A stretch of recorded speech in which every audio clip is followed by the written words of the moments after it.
예, 오늘은 제8강 원간섭기와 공민왕의 반원개혁에 대한 얘기입니다. 좀 아쉽지만 원나라한테 이제 항복을 했어요. 그래서 원나라의 지배를 받는데 전번 시간에 얘기한 것처럼 완전 지배는 아니기 때문에 원간섭기라고 얘기한다. 이런 원간섭기의 사회상이 어땠으며 공민왕이 반원개혁을 하면서 그 이후에는 어떻게 됐는지, 이것이 오늘 강의의 초점이 되겠습니다.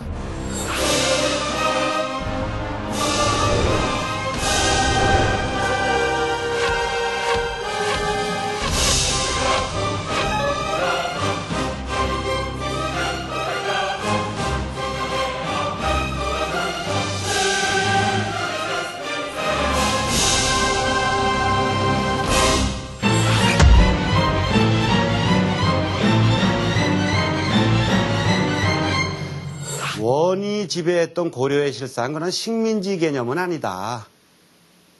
그것은 세조가 그렇게 해줬다. 그래서 세조 구제라는 게 굉장히 중요합니다. 세조의 옛 약속이다. 그래서 고려왕을 그대로 유지하고 고려 국가라는 걸 유지했기 때문에 가장 약한 지배, 약간의 간섭이다. 더더군다나 원나라의 공주를 고려왕의 부부로, 왕비로 만들어주니까 부마국, 사이의 나라, 부마국이다. 이런 부마국이 아무것도 아닐 것 같지만 생각을 해보세요. 그 당시 원나라가 세계 최대의 제국이라고 그랬어요. 예를 들면은 1월 1일 날은 항상 즐거운 날이기 때문에 주변에 많은 나라들, 지배당한 나라들 다 와가지고 인사를 하거든요. 인사를 하면은 부마기 때문에, 사이기 때문에 원나라 황실이 있으면요 바로 옆자리예요. 물론 그래도 어떻게 간섭받는데 뭐가 그게 자랑이냐, 자랑한다고 이런 말을 하는 것이 아니고 그만큼 다른 대우를 받았다. 그 이유는 뭐냐? 고려가 30년 동안 삼별초까지 다 합치고 마지막에 개경으로 돌아오는 데까지를 따지면 40년 동안을 세계 전쟁사에 나올 정도로 40년, 직접적으로는 30년 동안을 갖다가 저항한 결과, 이 고려의 자주성의 결과로 그만큼 얻어낸 것이다. 그래서 세조의 구제가 굉장히 중요하고 불개토풍한다. 풍속을 바꾸지 않는다. 너희를 유지해 주겠다. 이게 이제 일종의 종속이면서도 특혜다. 그래서 원간섭기, 이렇게 이제 표현하는 겁니다. 그런데 이 시기에 우리가 그러면 어떤 특징이 있느냐? 두 가지 특징이 있어요. 하나는 뭐냐면 어떻든 간에 지배받는 건 지배받는 거 아니냐. 그래서 왜곡되는 측면이 있어요. 원나라에 의해서 간섭을 받고서는 좀 지배받는 측면이 하나 있고, 또 하나의 측면은 그런 측면만이 아니고 세계 제국이었기 때문에 최고의 지성이 모이는 곳에서 고려는 부마국이니까 세계 제국과 교류하고 세계 지성과 같이 교류하면서 가장 중심부에서 활동한, 요즘도 세계화라는 말이 유행하고 있지만 아마 가장 본격적인 어떤 면에서 고려가 세계화를 이룬 나라입니다. 그래서 요 양면성이 있다. 간섭을 받고 종속당한 측면도 있지만 세계 제국의 일원으로서 당당하게 참여하면서 세계화에 직접적으로 참여한 측면이 있다. 요 두 가지 측면을 우리가 원간섭기 때 이해를 해야 됩니다. 먼저 그래서 종속당한 측면을 보면은 이 친원 세력이 있어요. 친원 세력.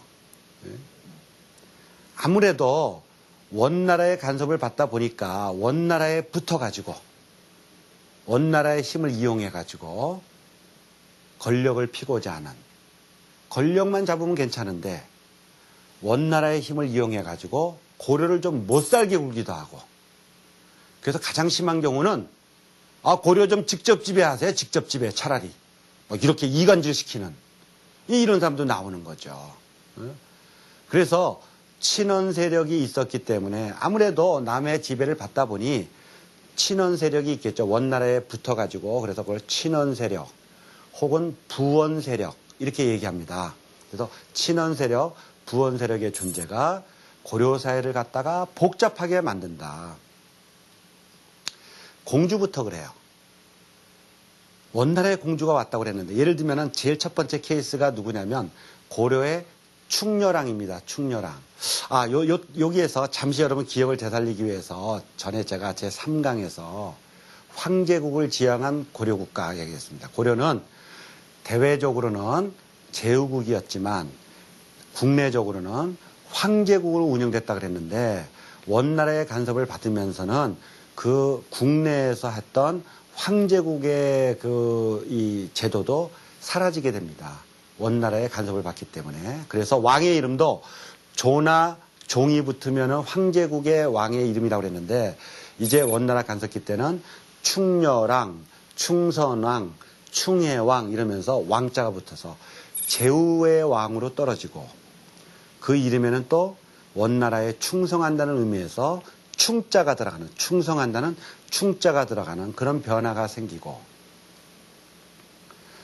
하늘의 제사를 못 지냅니다. 그래서 원구단도 없어지고, 뭐 이러한 변화들이 생기는 거죠. 삼성육부 체제인데 그런 삼성육부 체제도 달라지고, 이런 것들이 이제 원나라 간섭기 때 들어와서 황제국으로 운영되는 고려가 많은 변화가 있는 겁니다. 자, 원나라의 공주가 오는데 제일 처음에 충렬왕 때요. 충렬왕 때 처음으로 원종의 아들 이 충렬왕 때인데, 이때 원나라의 공주가 와가지고 원세조의 아들 다 와가지고 이제 이렇게 결혼을 하게 됩니다. 올 때부터 난리가 났어요. 원나라 황제의 딸이 온다고 그러니까 줄 서가지고 말이죠. 뭐 예의를 차려야 되는 건 말할 것도 없는데, 마침 이 충렬왕의 이 처음 고려에 온 공주가요, 자존심도 너무 세고 너무 거만하고요. 예? 저 문제가 좀 많았습니다. 그래가지고. 예? 예를 들어서 충렬왕하고 결혼했지만 어디 절에 갔는데 뭐 의식이 조금 소홀했어요. 예? 자기 딸을 생각할 때 내가 그래도 황제의 딸인데, 그리고 내가 왕비인데 하는 짓이 좀 의식이 좀 서툴렀던 모양이죠. 그렇다고 그래가지고 자기 남편인 충렬왕을 때려 해가지고요. 에? 이거 좀 심한 경우지만 그렇게 좀 무례했어요. 무례하고. 더군다나 이 공주가 오면은 혼자 오는 게 아니잖아요. 이 몽골 그 원나라의 몽골족 사람들이 비서로 따라오는데, 그 비서를 검령구라고 합니다. 검령구. 이 원나라 따라온 비서들이에요. 이 사람들도 좀 행패를 부려. 검령구들도요. 예? 와가지고 재산도 마음대로 좋은 땅이면 달라고 그러고, 권력으로 해서 행패를 부리고, 이래가지고 이 원나라의 지배와 어느 정도 간섭과 그 다음에 원나라에 붙어먹는 친원 세력 때문에 문제가 좀 많아지게 됩니다. 해가지고 정동행성이라는 걸 두는데, 이 정동행성은 물론 고려를 직접 지배하는 건 아니에요. 간접 지배하는 건데, 원나라의 관청을 고려에 하나 두는 겁니다. 그래서 크게 문제가 안 될 때는 간접적으로만 얘기하니까 큰 문제가 안 되는데, 이 친원 세력이 막 나서거나 말이죠. 이 친원 세력들이 또 뭐 작업을 해가지고 이간질을 시킬 때는 정동행성을 통해 가지고요, 막 간섭하게 만들거든요. 그러면 고려왕의 위치도 위축이 되고, 고려 정치가 굉장히 산만해지고 혼란해지는 겁니다. 해가지고 그런 문제가 많이 발생을 하고, 더군다나 이 친원 세력들이 중간에 고려하고 원의 관계를 이용해서 서로 왔다 갔다 하면서 문제를 해결하기는커녕 문제를 악화시키는 쪽으로도 막 가게 돼요. 그래서 예를 들면은 원나라하고 지금 이 몽골하고 투쟁할 때 포로도 많이 있었거든요. 그런 포로를 데려오는 문제에 있어서도 협조를 해줄 수 있는데 협조를 안 해주고, 이 원나라 포로가 대략 어느 정도 됐냐면요, 원나라에 끌려간 고려의 포로가 대략 한 20만 정도라고 지금 얘기돼요. 20만 정도. 20만 정도 포로는 거의 다 못 돌아왔죠, 사실은. 원나라와 관계가 좀 잘 유지돼 가지고 그거를 수행하는 검령구뿐만 아니라 친원 세력들이 그 역할을 잘해줬다면 많은 포로가 돌아왔을 텐데 거의 못 돌아왔어요. 어쩌다가 돌아온 사람도 있습니다. 그 중에 대표적인 것이요. 오늘날 고려사에 전하는 게 누구냐면 강릉 출신의 김천이라는 사람이에요. 이 사람은 김천이라는 15살 때 어머니하고 누이 동생이 원나라로 끌려가 버렸어요. 그래가지고 혼대됐는데 14년이 지난 다음에 어떤 사람이 장날에 와가지고 강릉 출신을 막 찾고 강릉 출신의 막 김천 이런 사람 막 찾는 거예요. 그래서 기적적으로 김천이라는 사람이 만났어요. 보니까 그 편지가 뭐냐면 원나라에 끌려간 어머님이 편지를 보낸 겁니다. 나는 어디에 누구 집에 노비로 지내고 있다. 그래서 이 김천이라는 청년이 혼자 어떻게 힘이 없고 그래서 저 원나라에 방문할 기회를 달라고 그래도 서류를 내도 허락을 안 해줘요. 그러다가 어느 스님의 도움을 받아가지고 그 스님의 가족이 원나라에 이제 가게 돼서 그 가는 편에 따라가가지고 돈을 마련해서 돈을 주고서는 그 집을 찾아가서 노비 상태니까 데려오려면 돈을 줘야 되거든요. 그래서 돈을 주고서는 겨우 데려오는데 처음에 만났을 때는 어머니를 못 알아봤어요. 너무 늙어가지고. 그래서 겨우 알아본 다음에 데려오고 그로부터 몇 년 뒤에 여동생도 오고 이 기록이 고려사에 나오고 있지만 이것은 아주 특별한 경우고 거의 대부분은 돌아오지 못했다. 다시 말해서 이 당시에 정치가 아무래도 약간의 간섭이라고 하더라도 친원 세력이 있었고 다른 나라의 지배를 받는 거기 때문에 순조롭지 못해서 왕부터도 원나라 공주로부터 자유롭지 못했고 그 다음에 친원 세력이 있기 때문에 왕이 뭔가 소신 있게 정치를 해볼래도 안 됐고 고려시대 왕도 문제가 있어요. 왜냐하면 원나라 공주랑 결혼해가지고 왔잖아요. 결혼했잖아요. 그러면 태어나면 세자 시절에 고려에서 지내는 게 아니라요. 원나라로 보냅니다. 원나라로 보내요. 원나라로 보내가지고 자라기 때문에 이 고려 왕들이요. 사고방식이 고려 사람이라기보다는 반은 원나라 사람이에요. 그래가지고 제대로 이게 정치에 대응을 하지 못하는 일들이 벌어지게 됩니다.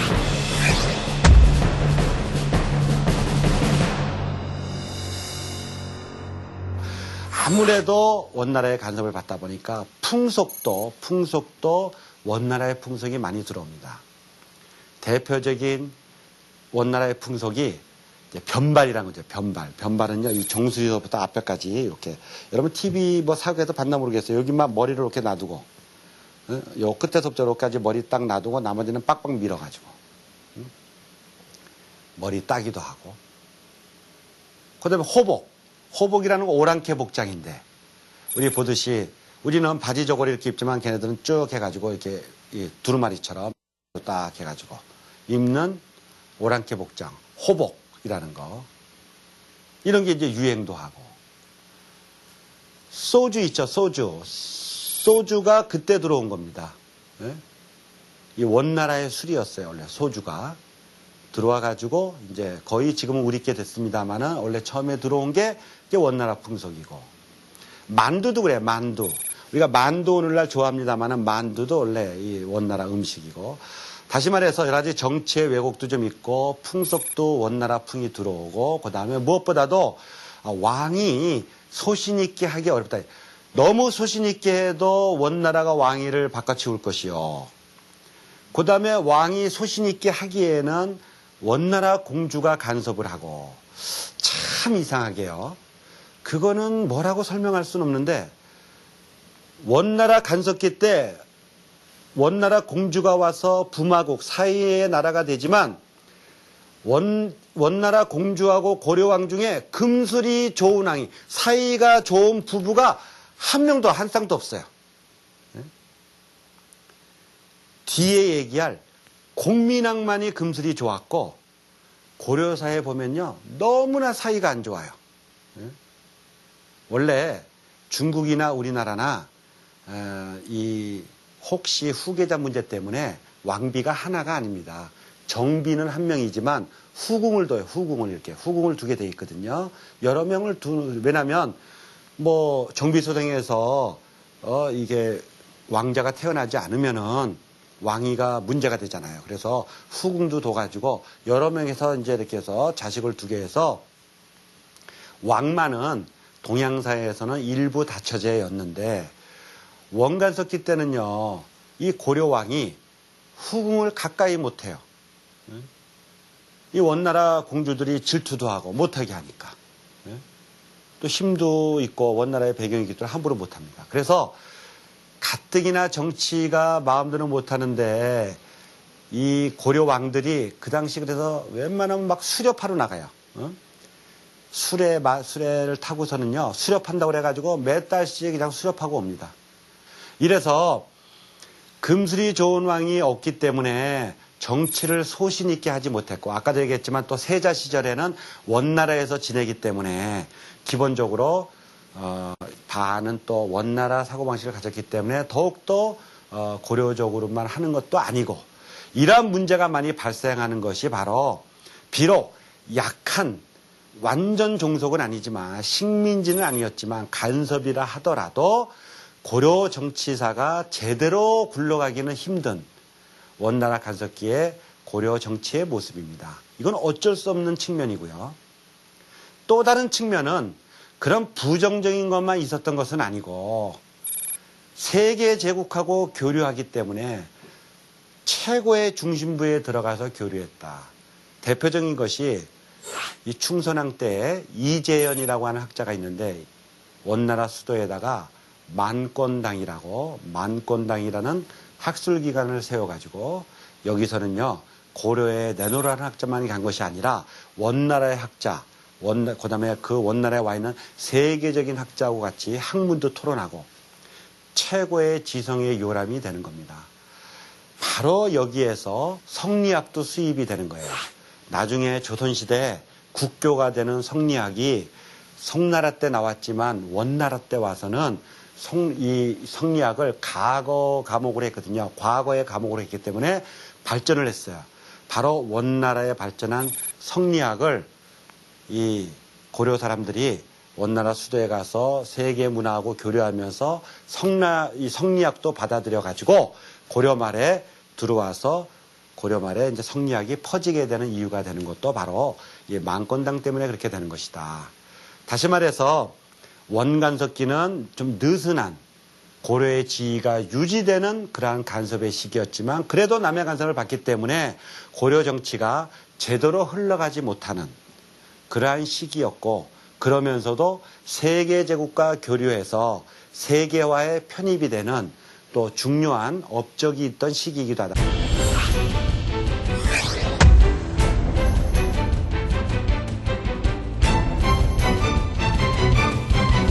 그런 시기에 공민왕이 등장해요.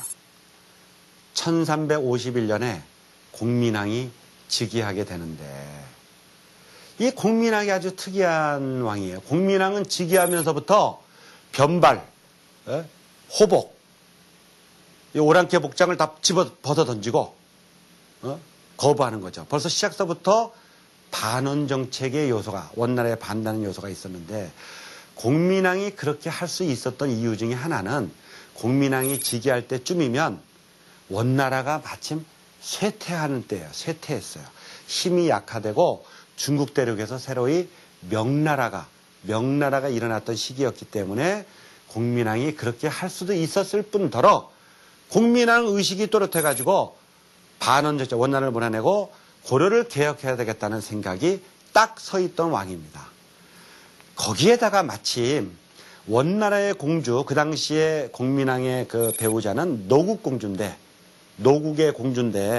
노국공주라고 합니다. 그래서 원나라의 일부였던 노국의 공주가 와가지고 이 파트너가 왕비가 됐는데, 이 노국공주는 오면서부터 아주 당차게 나는 고려인이다. 고려로 시집 왔으면 난 고려인이다. 그래가지고 거꾸로요. 이 원나라를 핑계대 가지고 못된 짓 하는 이 친원 세력들, 부원 세력들을 막 공격하고,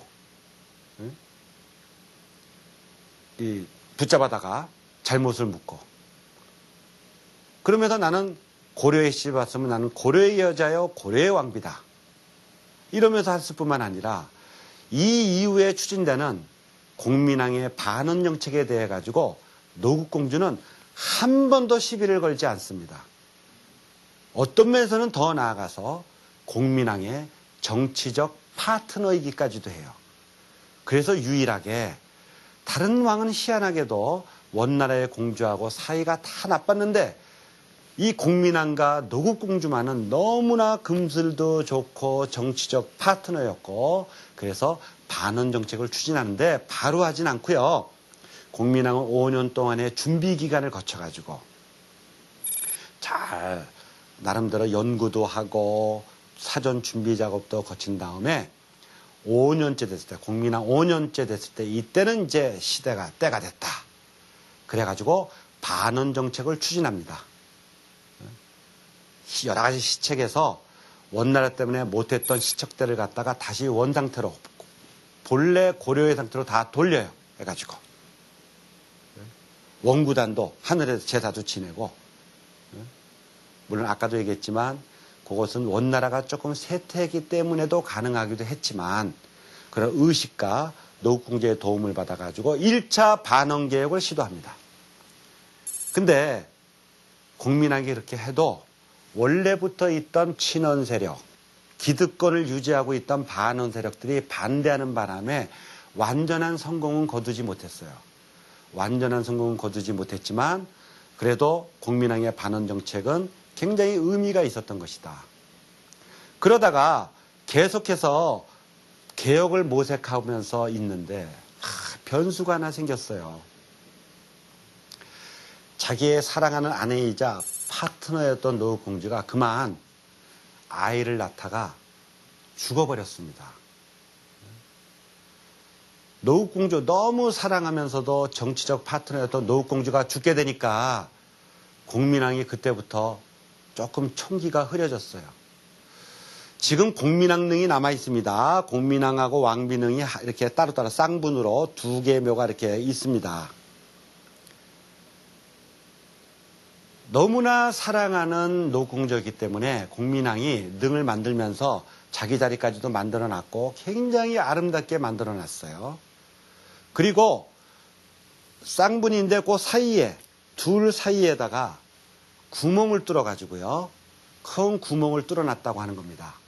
왜냐하면 그 안에서 죽어서라도 영원이라도 서로 교류하라고 그 무덤을 파보면은 그 안에 서로 교류할 수 있게 구멍으로 파가지고 교류할 수 있게 해놨다.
어떻든 간에 노국공주가 죽어서 시름에 쌓였지만 그래도 공민왕 14년이 되면은 이제 개혁을 또 시도하기 위해서 신돈이라고 이젠 누가 좀 있어야 되겠다고 생각을 해가지고 누구를 기용하냐면 아무 배경이 없는 사람.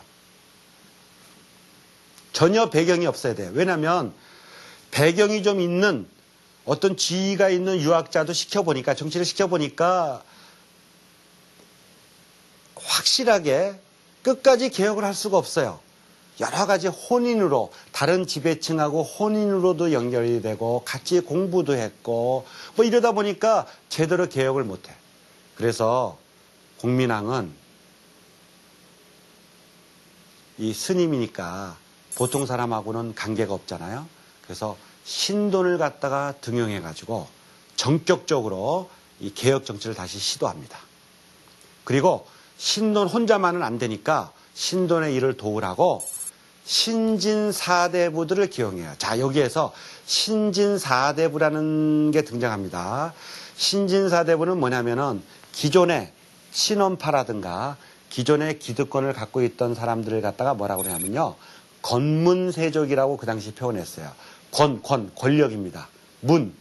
아주 문벌처럼 아주 권력이 굉장히 많은 세력이 있는 족속이다. 그래서 권문세족. 이거는 그 당시에 권문세족의 성격은요.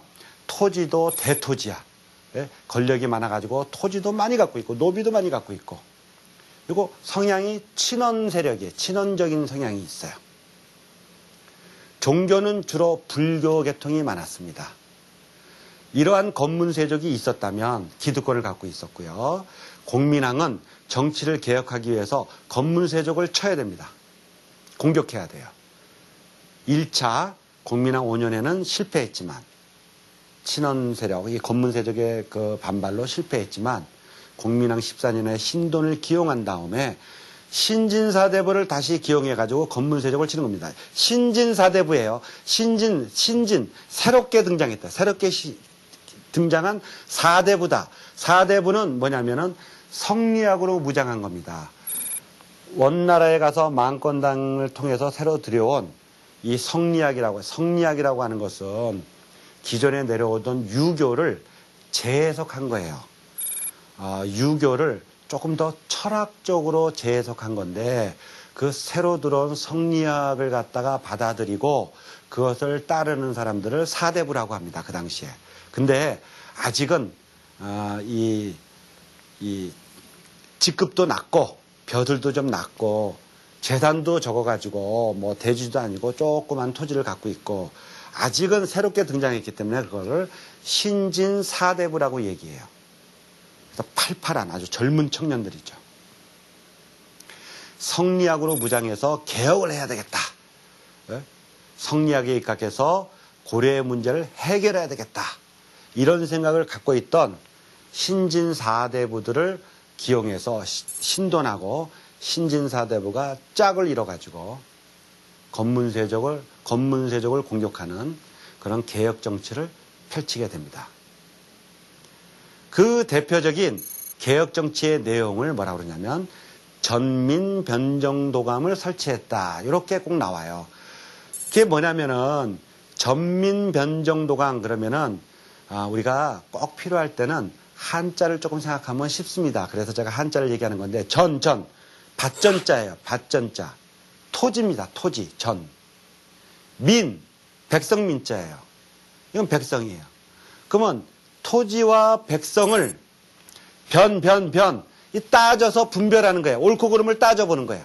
이거 확실해? 이거 확실히 네 토지였어?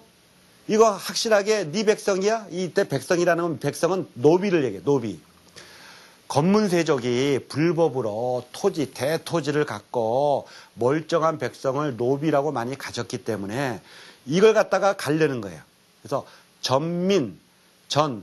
이거 확실히 권문세족이 가진 토지를 조사하는 거예요. 이거 확실히 당신 토지야? 이 노비 확실히 당신 거였어? 노비 대장 봐봐. 아니잖아. 불법이잖아. 이렇게 따져서 분별하는 거야. 옳고 그름을 따져가지고 바르게 한다. 토지와 노비를 옳고 그름을 따져가지고 바르게 하는 도감.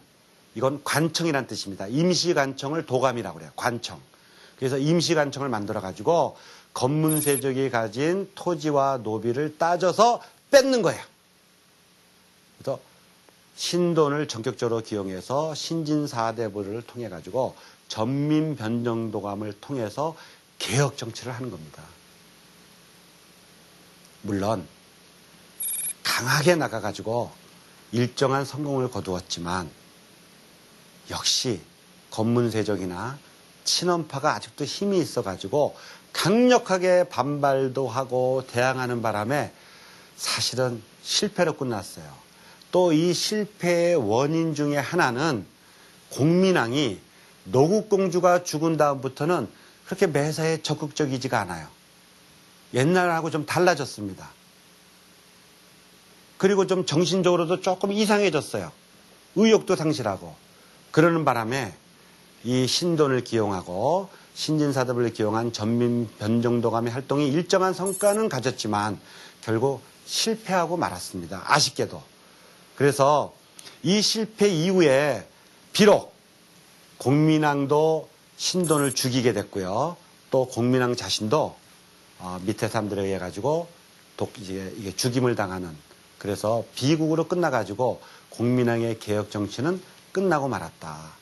그 다음에 왕이 우왕, 창왕, 공민왕, 공양왕 세 왕이 있었습니다만은 고려는 별로 왕들이 힘을 발휘하지 못하는 상태로 가고 있고, 여기에서 비록 공민왕의 개혁 정치는 실패했지만 공민왕 때 기용해준 신돈은 죽었지만 그 신진사대부, 공민왕이 기용한 신진사대부는 이후에 정치의 주도 세력이 됩니다.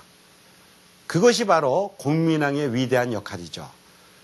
개혁 정치 자체는 완벽하게 성공하지 못했지만 그때 기용했던 신진사대부들은 이후 정치의 주도권을 잡으면서 고려를 개혁하려고 노력을 하는데, 이 고려를 개혁하려는 노력이 두 계통으로 나가게 된다. 신진사대부들이 갈라지게 되는데 하나는 온건파고 하나는 급진파다. 한마디로 온건파는요, 고려를 유지하면서 그대로 유지하면서 고려의 문제점을 개선하자고 하는 것이고, 급진파는 이런 정도는 안 된다. 이런 고려를 유지하면서 이런 정도로 해가지고는 문제가 해결이 안 되니 고려를 접고 새로운 나라를 건설하자. 이게 온건파하고 급진파입니다. 토지개혁에 있어서도 온건파는요, 토지의 문제점을 갖다가 개선하자는 것이고, 이 급진파는 토지 문제도 이 사전을 갖다가 없애버리자. 개인이 가진 사전, 여기다 몰수해가지고 다시 분배하자. 아주 급진적인 정책을 갖다가 피고. 그 당시 불교가 국교였기 때문에 불교의 폐해도 많았거든요. 온건파는 불교의 문제점을 개선하자. 이런 거라면 급진파는 불교 척불론, 그래서 배척한다 이게. 불교를 배척한다. 혹은 배불론, 배척한다. 그래서 배불론, 척불론 이렇게 표현이 되는데요. 완전 불교를 부정하는, 바로 이러한 온건파와 급진파와의 싸움에서 급진파가 그 당시에 새롭게 등장하던 또 무인 세력이 있었어요. 신흥 무인. 그 당시에요, 이 홍건적이라든가 왜구가 많이 쳐들어왔어요. 전국에 왜구의 피해가 굉장히 심했는데, 이 왜구를 퇴치하는 데 있어가지고 아주 1등 공신, 영웅이 누구였냐면 최영 장군하고 이성계 장군이 있었는데, 바로 이 최영 장군은 온건파에 속했고, 이 이성계 장군은 급진파하고 같이 손을 잡았습니다. 그래서 결과적으로 온건파, 정몽주로 대표되는 온건파와 그 다음에 최영 장군으로 대표되는 온건파, 무인, 이쪽과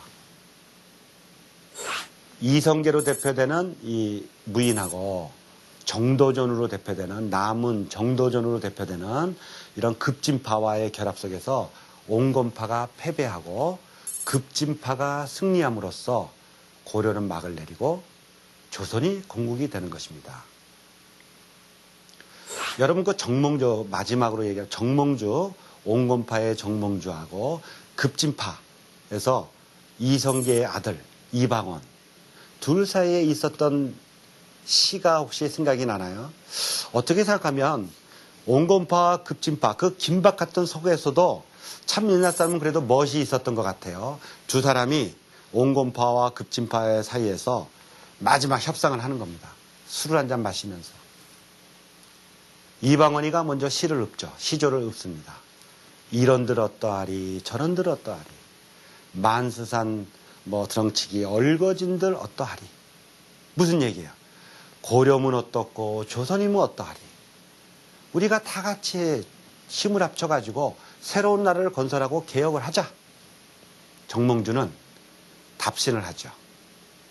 이 몸이 죽어지고 100번 고쳐주고 백골이 진토되어 넋이라도 있고 없고 나는 끝까지 고려를 지키겠다. 고려를 유지해야지 왜 역적이 돼서 새로운 나라를 세우냐. 그래서 협상은 결렬돼 가지고 돌아가는 길에 선주교에서 이방원이가 보낸 사람에 의해서 이제 정몽주는 죽게 되고 그런 역사의 비극이 되지만 그러나 그 정과정을 보면 시조로 읊는 온건파와 급진파와의 시조 대결은 상당히 또 그 나름대로 낭만적인 요소도 있었다고 할 수 있습니다.